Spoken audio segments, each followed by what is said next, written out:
Welcome back, everyone. In the last video, we learned about nested routing and the outlets that in turn will render whatever the nested matching route will be. So here what we see is that this directory component is staying persistent despite what gets rendered as a subroute. So what we know then is that perhaps we can leverage this pattern for our navigation bar in order to continually render our navigation bar regardless of what path we navigate to. So let's leverage this idea. Let's go back to our application and let's actually think about what we need to create. We need to create some top level navigation component. I'm just going to call it navigation for now. We can rename it after, but for the purpose of this lesson, let's just make it very clear. This navigation component is going to contain a div. Inside of this div, I'm just going to put some kind of div placeholder that has an H1 that says, I am the navigation bar. We'll fill it with an actual navigation bar after. But with just this, we know that this is going to be some component that always lives on the page. It's going to be essentially the parent level component because it holds the navigation bar.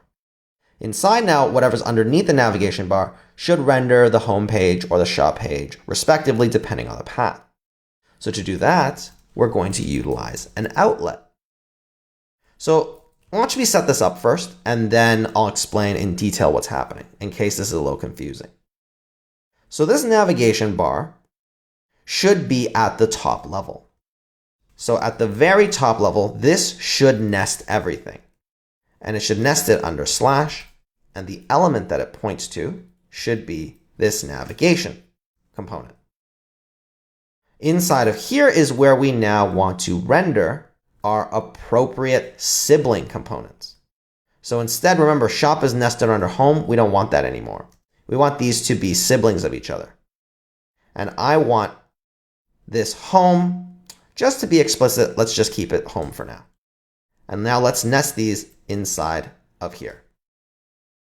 Now, if we save this, what we should see is that when we're on the home page, we just see our navigation bar.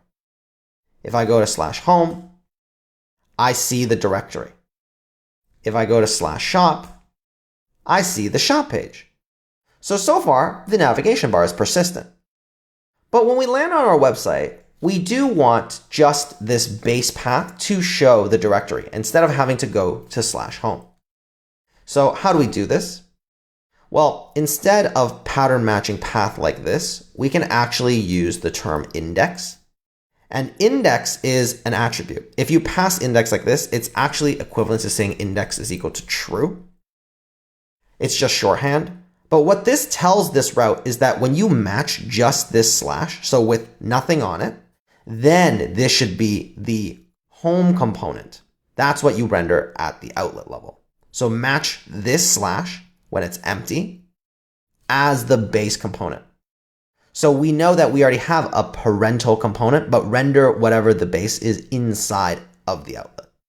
So here now, if we save this, we go back, we see that we don't have anything. We don't have /home, but we see our directory. And now if we navigate to /shop, we should see the directory disappear and we see our shop page.